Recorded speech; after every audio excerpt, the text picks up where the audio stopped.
तो hello dear students, आप लोगों का एग्जामिनेशन बहुत अच्छा से चल रहा है ना। आप लोगों का जितना भी सब्जेक्ट का एग्ज़ाम हो चुका है लगभग अच्छा ही हुआ होगा। तो आपको आगे कल के दिन में जो है कि डेट के आपका जो है कि साइंस का एग्ज़ाम है।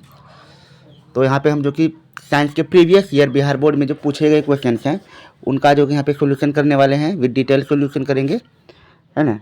और जितने भी क्वेश्चंस हैं उनके जितने भी ऑप्शंस हैं हम लोग जो कि सभी पे जो कि डिटेल्ड एनालिसिस करने वाले हैं। तो चलिए वीडियो को शुरू करते हैं और क्वेश्चंस देखें।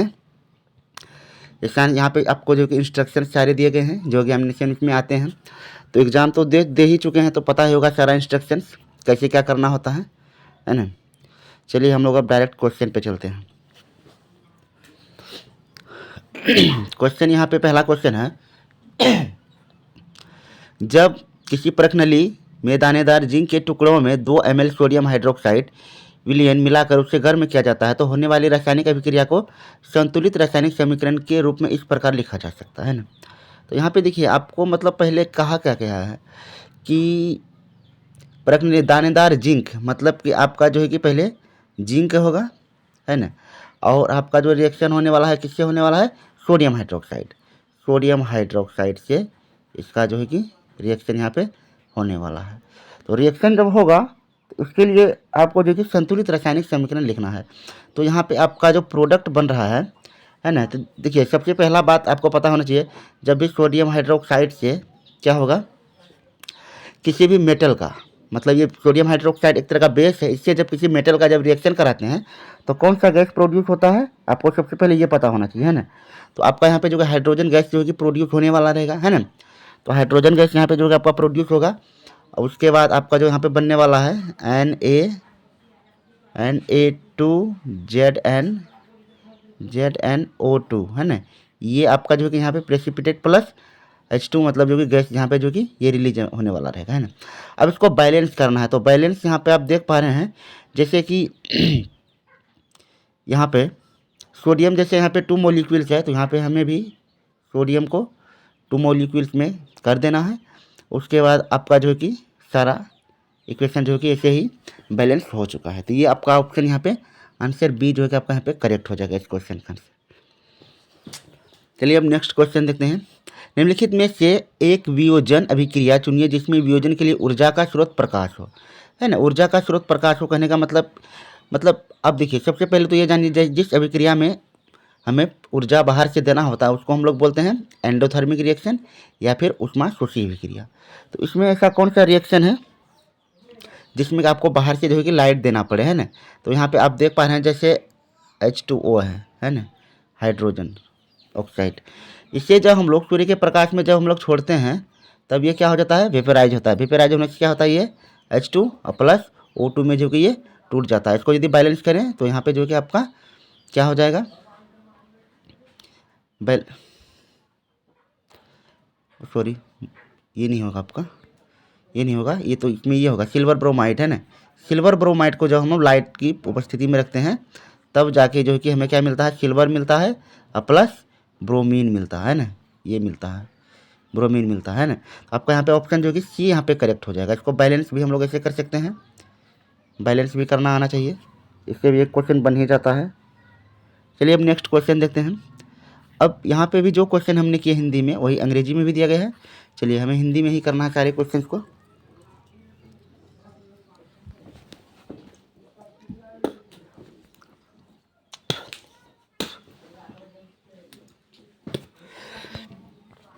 नेक्स्ट क्वेश्चन 3rd नंबर का कहता है, कक्षा ताप पर द्रव अवस्था में पाए जाने वाले एक धातु और एक अधातु क्रमशः, है ना।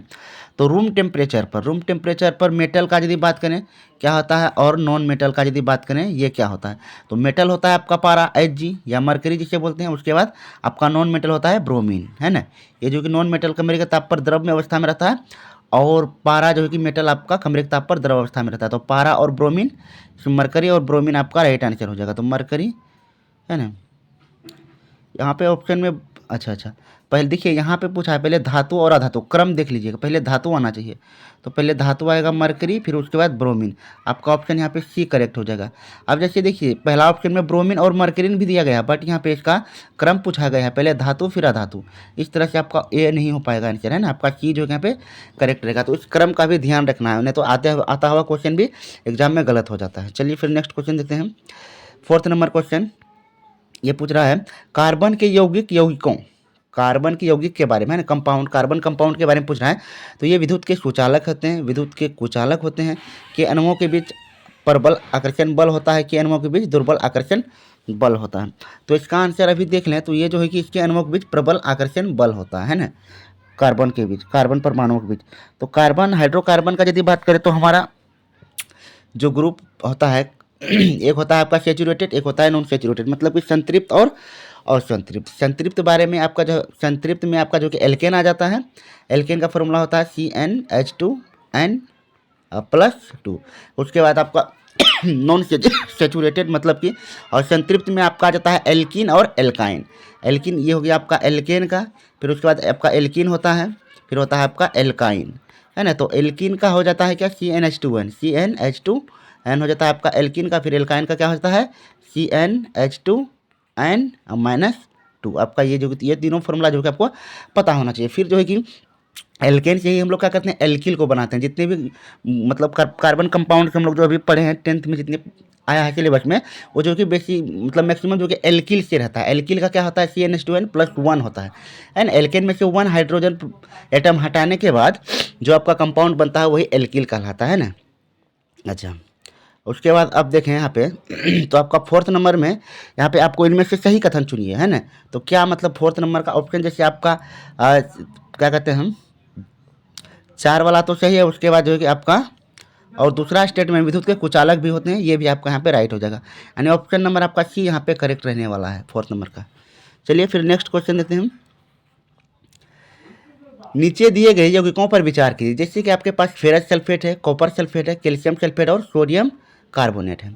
इनमें से किस यौगिक के क्रिस्टलीय रूप में एक अणु में क्रिस्टल जल के अणुओं की संख्या अधिकतम है ना। तो आप जानते हैं सोडियम कार्बोनेट जो होता है धोने का सोडा Na2CO3, इसके फॉर्मूला में 10 मोलिक्यूल्स ऑफ हाइड्रोजन मतलब वाटर होता है ना। यहाँ पे आप देख पा रहे हैं, तो इसका मतलब आपका यहाँ पे जो सोडियम कार्बोनेट जो कि आपका राइट आंसर जो कि आपका ऑप्शन डी यहाँ पे करेक्ट रहने वाला है। आई होप समझ में आया होगा। नेक्स्ट क्वेश्चन अब देखते हैं। एल्यूमिनियम और जिंक के ऑक्साइड होते हैं, एल्यूमिनियम और जिंक के ऑक्साइड, है ना। तो यहाँ पे अब देखें यदि बेस और एसिड वाले चैप्टर से है आपका क्वेश्चन। एल्यूमिनियम और जिंक की अगर बात करें, एल्यूमिनियम का ऑक्साइड होता है Al2O3, उसके बाद जिंक का होता है ZnO। अब देखें इसमें इन दोनों में एक प्रॉपर्टी पाया जाता है, क्या, ये एल्यूमिनियम ऑक्साइड जो होता है ये जो कि बेस प्लस एसिड दोनों से रिएक्शन करता है, और जिंक ऑक्साइड भी क्या करता है, बेस प्लस एसिड दोनों से रिएक्शन करता है। इसका मतलब ये हो गया क्या, ये मतलब दोनों जो है कि क्या कहते हैं उभयधर्मी ऑक्साइड कहलाते हैं। क्या कहलाते हैं, उभयधर्मी। इनमें दोनों तरह के गुण पाए जाते हैं ना। ऑप्शन आपका यहाँ पे जो कि सी करेक्ट आंसर इसका हो जाएगा। नेक्स्ट बात करें 7 नंबर का रहा है manganese oxide plus hydrogen chloride को जब मिलाते हैं तो मैग्नीज क्लोराइड प्लस जल प्लस क्लोरीन गैस निकलता है। उपर्युक्त अभिक्रिया रेडॉक्स अभिक्रिया है क्योंकि इसमें, अब जैसे देखें ये बोल रहा है कि ये रेडॉक्स अभिक्रिया है इसमें क्योंकि, अब जैसे देखें अब यहाँ पे देखें ऑप्शन में मैग्नीज ऑक्साइड अपचयित और HCl अपचयित हो रहा है ना। HCl उपचयित हो रहा है, मैग्नीशियम ऑक्साइड अपचयित हो रहा है, मैग्नीज ऑक्साइड अपचयित हो रहा है और HCl है ना उपचयित हो रहा है। तो इसमें आप यहाँ पे देखें तो रिडॉक्स रिएक्शन क्या होता है, जिसमें कि है ना, जिसमें क्या होता है यदि ऑक्सीडेशन प्रोसेस होता है तो वो क्या कहलाता है आपका रिडॉक्स, मतलब जो कि वो ऑक्सीडेशन कहलाता है। जब यदि हाइड्रोजन यदि ऐड होता है तो उसको हम लोग रिडक्शन बोलते हैं। तो ऑक्सीडेशन और रिडक्शन को मिला करके जो कि रिडॉक्स अभिक्रिया होता है ना। तो यहाँ पे आप देखें ऑप्शन नंबर डी में आपका जो कि यहाँ पे इस क्वेश्चन का जो कि आपका करेक्ट आंसर होगा ऑप्शन डी, मैग्नीज ऑक्साइड यहाँ अपचयित हो रहा है ना, अपचयित हो रहा है। उसके बाद आपका HCl आपका क्या रहा है, उपचयित हो रहा है। मतलब मैग्नीज ऑक्साइड मतलब यहाँ पे जो कि क्या कर रहा है, रिडॉक्स अभिक्रिया, मतलब जो कि ये रिडक्शन रिएक्शन कर रहा है। उसके बाद हाइड्रोक्लोरिक एसिड यहाँ पे क्या कर रहा है, ऑक्सीडेशन कर रहा है ना। इस तरह से यहाँ पे जो है कि ये आपका राइट आंसर हो जाएगा। नेक्स्ट अब यहाँ पे जो भी क्वेश्चन हमने पढ़े वो उसी का अंग्रेजी है, हम लोग फिर आगे बढ़ेंगे। क्वेश्चन नंबर 8 देखें। नीचे दिए कथनों पर विचार कीजिए क्या कह रहे हैं कथन, किसी शिशु का लिंग इससे निर्धारित होता है कि उसे माता से क्या वंशानुगत मिला है। नहीं, देखिए अगर बच्चे का जो जन्म होता है उसका लिंग निर्धारण कैसे होता है, उसका माता जो होता है इसमें होता है एक्स एक्स क्रोमोसोम्स, और फादर में जो होता है इसमें होते हैं एक्स वाई क्रोमोसोम, है ना। तो यहाँ से एक बात तो फिक्स है, मदर का जो कि एक क्रोमोसोम जो भी आएगा वो एक्स ही रहेगा, ठीक ना। अब देखिए फादर से यदि एक्स से जाता है, तब तो अगर फादर मदर से भी एक्स और फादर से भी एक्स, तब तो ये मेल हो गया। अब यदि मदर से यदि आपको एक्स मिल गया और फादर से यदि आपको वाई मिलता है, तब जाकर ये जो बच्चा जो है कि तब आपका ये मेल बन जाता है ना। तो यहाँ पे मदर का जो है कि क्रोमोसोम का कोई मतलब इंपॉर्टेंस नहीं, यहाँ पे फादर के क्रोमोसोम का इंपॉर्टेंस है। तो यहाँ पे देखें शिशु का लिंग इससे निर्धारित होता है कि उसी पिता से क्या वंशानुगत हुआ, है ना। तो आपका मतलब जो कि यहाँ पे ऑप्शन आपका यहाँ पे 2 जो है कि यहाँ पे करेक्ट हो जाएगा, है ना। पिता के क्रोमोसोम पर बच्चे का जो कि लिंग निर्धारण जो कि डिपेंड करता है। उसके बाद देखें फिर नर शिशु होने की प्रायिकता मादा शिशु होने की प्रायिकता से अधिक होता है। नहीं, ऐसा कोई बात नहीं है ना। किसी शिशु का लिंग निर्धारण निषेचन के समय तब होता है जब नर युग्मक और मादा युग्मक के संलयन का युग्मज बनता है। तो ये स्टेटमेंट आपका यहाँ पे करेक्ट है, यानी 2 और 4 आपका सही है। ऑप्शन आपका जो है यहाँ पे बी करेक्ट हो जाएगा, है ना। Statement 2 and 4 are correct. चलिए नेक्स्ट क्वेश्चन देखें हम। अब 9th क्वेश्चन में दिया गया यहाँ पे गुणसूत्र क्रोमोसोम्स अनुवांशिक सूचना को जनकों से अगली संतति तक ले जाते हैं। किसी जंतु कोशिका के केंद्रक और के भीतर धागेनुमा संरचना होती है। मानव जनन तंत्र में सदैव युग्मों में विद्यमान होते हैं, कोशिका विभाजन में सम्मिलित होते हैं। तो 9th का ऑप्शन जो है कि आपका यहाँ पे करेक्ट आंसर जो है कि आपका स्टेटमेंट आपका 1 सही है और फिर आपका 4 जो है कि सही है, मतलब आपका आंसर ऑप्शन डी यहाँ पे करेक्ट हो जाएगा, 1 एंड 4 स्टेटमेंट्स। नेक्स्ट क्वेश्चन देखें अब। किसी तंत्रिका का वह स्थल जहां विद्युत आवेश रासायनिक सिग्नल में परिवर्तित होता है उसे क्या कहते हैं, है ना। जहां पे रासायनिक सिग्नल केमिकल सिग्नल जो है कि मतलब क्या होते हैं इलेक्ट्रिकल पल्स में जो कि चेंज हो जाते हैं, उसको हम लोग क्या कहते हैं। तो आपका यहाँ पे जो कि इसका राइट आंसर हो जाएगा, है ना, तंत्रिका पेशीय संधि इसे कहते हैं। क्या कहते हैं, तंत्रिका पेशीय संधि इसे कहते हैं। चलिए अब नेक्स्ट क्वेश्चन 11 नंबर कह रहा है रंध्र तब बंद होता है जब। अब ये रंध्र क्या होते हैं, इन प्लांट्स के जो लीव्स होते हैं उनमें जो कि स्टोमेटा जो होते हैं वही रंध्र होते हैं। तो पूछ रहा है रंध्र तब बंद होता है जब क्या, प्रकाश संश्लेषण के लिए कार्बन डाइऑक्साइड की आवश्यकता होती है। प्रकाश संश्लेषण के लिए कार्बन डाइऑक्साइड की आवश्यकता नहीं होती है। द्वार कोशिकाओं से पानी बाहर चला जाता है, द्वार कोशिकाओं में पानी, है ना, भीतर चला जाता है। तो आपका यहाँ पे ऑप्शन देखें, यदि आपका 11 का जो है कि आपका यहाँ पे प्रकाश संश्लेषण के लिए कार्बन डाइऑक्साइड की आवश्यकता नहीं होती है, तब जाके ये बंद हो सकता है। जब आवश्यकता ना रहेगा तब बंद हो सकता है। उसके बाद देखें, उसके बाद जो है कि आपका यहाँ पे प्रकाश द्वार कोशिकाओं से पानी बाहर चला जाता है, तो ये भी जो है कि आपका यहाँ पे करेक्ट रहे जो हो जाएगा। उसके बाद यानी कि आपका 2 और 3 स्टेटमेंट 2 एंड 3 आर करेक्ट है। ऑप्शन सी आपका यहाँ पे राइट आंसर हो जाएगा, है ना। चलिए नेक्स्ट क्वेश्चन पे देखते हैं। किसी बीम को किसी उत्तल लेंस के सामने कितनी दूरी पर रखा जाए ताकि पर्दे पर बीम के समान साइज का प्रतिबिंब प्राप्त हो, है ना। अब यानी आपको यहाँ पे एक उत्तल लेंस के बारे में पूछा है। उत्तल लेंस कैसे होता है, उत्तल लेंस कुछ इस टाइप का होता है ना। ये जो कि आपका ऑप्टिकल एक्सिस होता है, यहाँ पे आपका ऑप्टिकल सेंटर होता है ना। ये जो कि आपका प्रिंसिपल एक्सिस इस तरह से हो गया, है ना। तो आपको इसमें पूछ रहा है कि मतलब जो कि इसको कितनी दूरी पर, अब जैसे यहाँ मान लेते हैं F1 है और यहाँ भी आपका F1 हो गया, यहाँ आपका F2 हो गया ये पॉइंट, फिर यहाँ पे आपका F2 हो गया, ठीक ना। अच्छा, तो आपको यहाँ पे पूछ रहा है बीम को किसी उत्तल लेंस के सामने कितनी दूरी पर रखा जाना, ऑब्जेक्ट को कितना दूरी पर रखा जाना चाहिए ताकि पर्दे पर बीम के समान साइज का प्रतिबिंब प्राप्त हो। तो समान साइज का प्रतिबिंब कहाँ पे प्राप्त होता है ना, यानी कि जब उत्तल लेंस के जब, है ना, ये जो होता है आपका, ये क्या हो गया आपका सेंटर ऑफ कर्वेचर हो गया आपका, इसका मतलब यहाँ से लेकर यहाँ तक तो ये आर हो गया ना। ये सेंटर ऑफ कर्वेचर पर जब आप जब ऑब्जेक्ट को रखेगा, इसका जो कि इक्वल साइज का इमेज जो है कि आपको डाउनवर्ड डायरेक्शन में यहीं पे जो है कि इक्वल साइज में प्राप्त होगा, है ना। तो इसका मतलब क्या, एफ और एफ मतलब 2f, है ना, यानी कि लेंस की फोकस दूरी की दुगनी दूरी पर, यानी कि आपका ऑप्शन यहाँ पे सी करेक्ट हो जाएगा। चलिए नेक्स्ट क्वेश्चन देखते हैं। मानव नेत्र का लेंस निकाय किसी प्रकाश सुग्राही पर्दे पर प्रतिबिंब बनाता है जिसे कहते हैं, तो क्या कहते हैं हम लोग, मतलब मानव नेत्र में जिस सुग्राही पर पटल पर क्या होता है प्रतिबिंब बनता है उसको हम लोग रेटिना कहते हैं, या रेटिना या फिर दृष्टि पटल कहते हैं। ऑप्शन आपका यहाँ पे डी जो कि करेक्ट हो जाएगा। नेक्स्ट, किसी धारावाही परिनालिका के भीतर उत्पन्न चुंबकीय क्षेत्र का पैटर्न है ना। 14 नंबर का यदि आप देखें, किसी धारावाही परिनालिका, परिनालिका सोलेनोइड आप लोग पढ़े ही होंगे, जानते हैं, उसमें के भीतर उत्पन्न चुंबकीय क्षेत्र का पैटर्न क्या रहता है। तो इसमें जो है कि आपका जो ऑप्शन यहाँ पे जो है कि यहाँ पे जो है आपका ऑप्शन जो है कि डी आपका यहाँ पे करेक्ट हो जाएगा, है ना। धारावाही परिनालिका के भीतर जो कि इस तरह का जो कि चुंबकीय क्षेत्र का पैटर्न बनता है। नेक्स्ट क्वेश्चन फिर देखें अब 15। अब कह रहा है निम्नलिखित में से वह आहार श्रृंखला जानिए जिसका द्वितीय पोषी स्तर का जीव विलुप्त है ना, जिसका द्वितीय पोषी स्तर का जीव विलुप्त है। जैसे देखे घास, बकरी, शेर, इसमें तो घास खाएगा बकरी, फिर उसको शेर, ये सही है। अच्छा, प्राणी लवक है ना, फाइटोप्लैंक्टन, उसके बाद पादप प्लवक, उसके बाद छोटी मछली, बड़ी मछली, उसके बाद है बाघ, घास, सांप, मेढक। अब देखिए यहाँ पे बाघ है, बाघ के बाद घास आपको दिया गया है यहाँ पे, तो बाघ के बाद घास यहाँ पे कैसे आ सकता है, क्योंकि बाघ और घास में कोई रिलेशन नहीं है। तो आपका आंसर जो ऑप्शन यहाँ पे सी ही करेक्ट हो जाएगा, है ना। नेक्स्ट, नीचे दिए किसी जीव की अलैंगिक जनन की विधि बहुखंडन है। तो यहाँ पे पूछ रहा है किस जीव की अलैंगिक जनन की विधि बहुखंडन है। तो बहुखंडन के द्वारा जो है कि मतलब किस में जो है कि यहाँ पे जनन होता है, रिप्रोडक्शन होता है। तो 16 नंबर का क्वेश्चन का आंसर यहाँ पे देखें तो ऑप्शन आपका जो कि डी यहाँ पे करेक्ट हो जाएगा, प्लाज्मोडियम, ठीक ना। नेक्स्ट, क्रम संख्या 17 से 20 में दो कथन, एक अभिकथन ए और एसर्शन और दूसरा कारण आर रीजन दिया गया है ना। तो आपको एसर्शन रीजन वाले क्वेश्चन यहाँ पे जो कि अब दिए गए हैं, इसका जो कि अब करना है। चलिए देखते हैं क्वेश्चन क्या है कि पहले अभिकथन, एसर्शन और कारण, यहाँ पे दोनों है। मतलब आपको यहाँ पे दिया गया है कि आपको आंसर किस तरह से मारना है। Option A, B, C, D में क्या दिया गया है।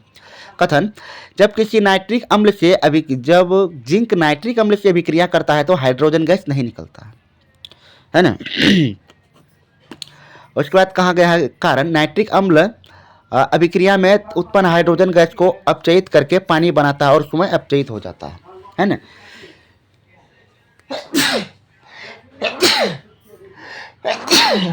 सॉरी। तो यहाँ पे आप ये जो स्टेटमेंट आपको जो यहाँ पे दिया गया है, तो जिंक नाइट्रेट अम्ल से अभिक्रिया नहीं करता है ना। तो जेड है ना, जिंक नाइट्रेट ZnNO3, ये जो है कि किसी अम्ल से क्या करता है, रिएक्शन नहीं करता है। ये बात तो आपका यहाँ पे करेक्ट है। उसके बाद नाइट्रिक अम्ल अभिक्रिया में उत्पन्न हाइड्रोजन गैस को है ना उपचयित, मतलब क्या करता है, ऑक्सीडाइज कर देता है, ऑक्सीडाइज करके पानी बनाता है और स्वयं अपचयित हो जाता है, ऑक्सीडाइज्ड हो जाता है। इसलिए मतलब ये भी स्टेटमेंट आपका करेक्ट है। मतलब कि यहाँ पे आपके एसर्शन और रीजन दोनों करेक्ट है और दोनों एक दूसरे से रिलेटेड भी हैं। मतलब कि आपका आंसर यहाँ पे क्या हो जाएगा, ऑप्शन है ना ए आपका करेक्ट हो जाएगा। ए और आर दोनों सही है और कारण आर अभिकथन ए की सही व्याख्या करता है ना। ऑप्शन आपका यहाँ पे ए जो कि आपका करेक्ट हो जाएगा। अब अगला क्वेश्चन, इसमें 18 नंबर का यहाँ पे है आपका क्वेश्चन, हिंदी में 18 नंबर का क्वेश्चन। अच्छा, 18 नंबर का क्वेश्चन आपको यहीं पे अंग्रेजी में दिया है। चलिए कोई बात नहीं, देख लेते हैं। कह रहा है accumulation of harmful chemicals is maximum in the organism at the highest trophic level of A food chain, है ना। बात सही है। मतलब जो भी आपका ट्रॉपिक लेवल होता है ना, जीवों का जो भी ट्रॉपिक लेवल होता है इस तरह से बढ़ता है, तो उसमें क्या होता है, एनर्जी फ्लो जो है कि यूनिडायरेक्शनल होता है। तो जो भी मतलब जो भी बायोकेमिकल्स जो है कि इस वाले जीव में होंगे वो यहाँ से यहाँ भी जाएंगे, यहाँ से यहाँ भी, फिर यहाँ से यहाँ, तो इन सब के तो वो ट्रांसफर हो जाएंगे। बट जो लास्ट इस पर ट्रॉपिक लेवल होगा यहाँ पे क्या होंगे, एक्यूमुलेट होंगे, जमा होंगे, है ना। मतलब जो है कि आपका यहाँ पे ये कथन तो जो है कि आपका एकदम करेक्ट। उसके बाद रीजन देखें, harmful chemicals are spread on the crop to protect them from food disease and pests. तो ये भी आपका सही है। जो हम लोग खेती करते हैं तो उसमें बहुत सारे पेस्टिसाइड्स, इंसेक्टिसाइड्स का यूज करते हैं, जिससे क्या होते हैं, हार्मफुल इंसेक्ट्स जो कि वो फसलों को नुकसान नहीं पहुंचाए। देखें यहाँ पे दोनों स्टेटमेंट तो करेक्ट है, बट दोनों में कोई रिलेशन जो है कि कोरिलेशन नहीं मिल रहा है। इसका मतलब दोनों ट्रू हैं but not related, not explanation, है ना।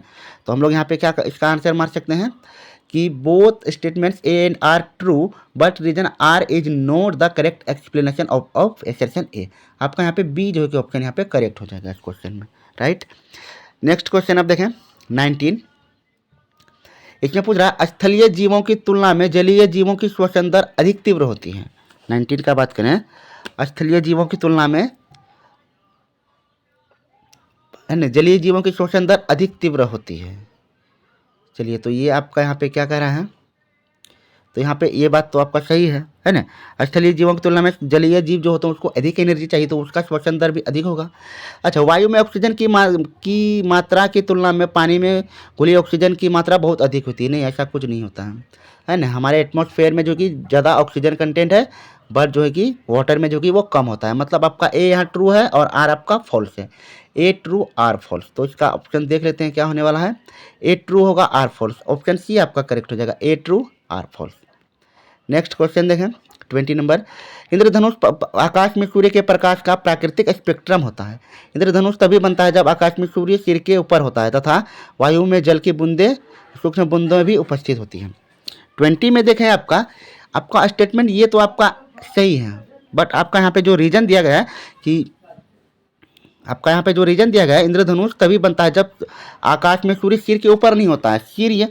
सूर्य जो कि सिर के ऊपर होगा तो इंद्रधनुष का शेप बनेगा। सूर्य एक डायरेक्शन में होता है और जो कि आपका रेनबो जो कि इसके अपोजिट डायरेक्शन में इस तरह से बनता है ना।